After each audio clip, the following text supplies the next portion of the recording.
பிரதமர் மோடியை மக்களவையில் நடித்து காட்டியவர்தான் என சஸ்பெண்ட் செய்யப்பட்டுள்ள டிஎம்சி எம்பி கல்யாண் பானர்ஜி தெரிவித்துள்ளார். ஒருவரை போல் நடித்து பேசி காட்டும் மிமிக்ரி என்பது ஒரு கலை. யாரையும் புண்படுத்தும் எண்ணம் எனக்கு இல்லை.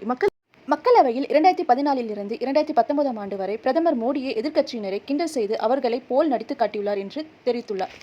தூத்துக்குடி மாவட்டத்தில் பெய்த வரலாறு காணாத மழையால் ஏற்பட்ட வெள்ளத்தில் ஏரல் பெரிய பாலம் அடித்துச் செல்லப்பட்டது. சாலை துண்டிக்கப்பட்டதால் இருபுறமும் வாகனங்கள் செல்ல முடியாமல் திரும்பிவிடப்பட்டன.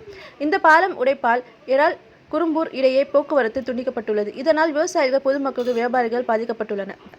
தெலுங்கானாவில் டிசம்பர் 28ஆம் தேதி முதல் 500க்கு சமையல் சிலிண்டர் வழங்கப்படும் என அறிவிக்கப்பட்டுள்ளது. சமீபத்தில் நடந்து முடிந்த சட்டப்பேரவைத் தேர்தலில் காங்கிரஸ் வெற்றி பெற்று முதல் முறையாக ஆட்சி அமைத்துள்ளது. தேர்தலில் கொடுத்த வாக்குறுதிகளை நிறைவேற்றும் விதமாக ரூபாய் 500 சமையல் சிலிண்டர் வழங்கப்பட உள்ளது. ஏற்கனவே பேருந்துகளில் பெண்களுக்கு இலவச பயண திட்டம் அறிமுகம் செய்யப்பட்டுள்ளது. இந்தியை அனைத்து தலைவர்களும் கற்றுக்கொள்ள வேண்டும் என்று நிதிஷ்குமார் அறிவித்துள்ளார். டெல்லியில் நடந்த இந்தியா கூட்டணியின் ஆலோசனை கூட்டத்தில் அவர் இந்தியில் பேசிய போது அதனை மொழிபெயர்க்கும்படி திமுக எம்பி பாலு வேண்டுகோள் விடுத்தார். இதற்கு நிதிஷ்குமார், நாம் அனைவரும் இந்துஸ்தானில் வாழ்கின்றோம்.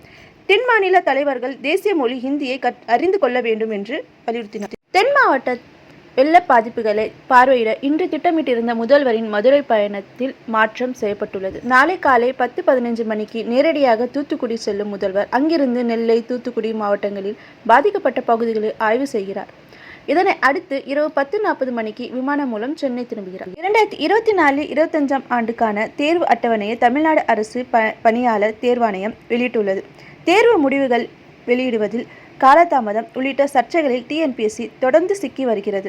இந்நிலையில் அடுத்த ஆண்டு நடைபெறும் போட்டித் தேர்வுகள் பற்றி அனைத்து விவரங்களையும் தங்களது இணையதளத்தில் தேர்வாணையம் வெளியிட்டுள்ளது.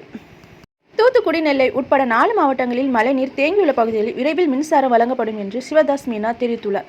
மழை வெள்ளம் சூழ்ந்துள்ள பகுதிகளில் மின் விநியோகம் தடை செய்யப்பட்டுள்ளதால் பொதுமக்கள் பல்வேறு சிரமங்கள் அனுபவித்து வருகின்றனர். இதுகுறித்து பேசிய அவர், போர்க்கால அடிப்படையில் மின்சார விநியோகம் செய்வதற்கான பணிகள் நடந்து வருவதாக தெரிவித்துள்ளார். வெள்ளத்தால் நெல்லை, தூத்துக்குடி மக்கள் சொல்ல முடியாத துயரத்தில் இருக்கும் நிலையில் அத்தியாவசிய பொருட்களின் 2 மடங்கு அதிகமாக விலைக்கு விற்பனை செய்யப்படுவதாக அதிர்ச்சி தகவல் வெளியாகியுள்ளது. பல்வேறு பகுதிகளில் 10 ரூபாய் பிஸ்கெட் 20க்கும், 1/4 லிட்டர் பால் பாக்கெட் 35க்கும், 1 கிலோ அரிசி 90க்கும், ஒரு முட்டையின் விலை 15லிருந்து 20 வரைக்கும் விற்கிறாங்களாம். 30 ரூபாய் மைதா பாக்கெட் 60க்கும் விற்கப்படுவதாக புகார் எழுந்துள்ளது. அபான தங்கத்தின் விலை ரூபாய் 47,000 நெருங்கியதால் நகை பிரிவுகள் ஷாக்கில் இருக்காங்க. 22 கேரட் அபான தங்கத்தின் விலை கிராமுக்கு 40 உயர்ந்து 5,835க்கும், சரவணுக்கு 320 உயர்ந்து 46,680க்கும் விற்பனையாகிறது. அதேபோல் 1 கிராம் வெள்ளியின் விலை 30 காசு உயர்ந்துள்ளது. 80.20க்கும், 1 கிலோ வெள்ளியின் விலை 80,200க்கும் விற்கப்படுகிறது.